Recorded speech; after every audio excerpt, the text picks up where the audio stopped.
The crisis along the U.S.-Mexico border is one of the most critical issues in this fall's elections. Mexico, less than 2 weeks away from their own elections, which could impact the flow of illegal immigration into our country. And things in Mexico are taking a deadly turn. Mexican voters, they will elect a new president on June 2nd. The stakes are high, tensions boiling over into violence. Hundreds of people have been killed this year alone, with last month said to be the deadliest so far. News Nation's Jorge Ventura is following this story and giving us a little more perspective about what's happening, who's being killed and who's doing the killing.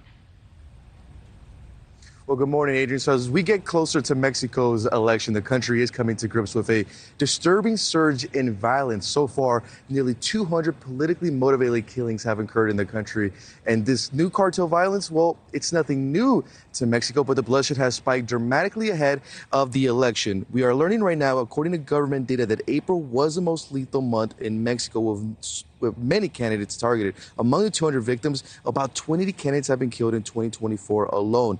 Once again, illustrating the dangerous environment of seeking political office in Mexico. Outgoing President Andrés Manuel López Obrador, despite his efforts to reduce violence, his administration has seen killings reach nearly historic levels when he first took office in 2018.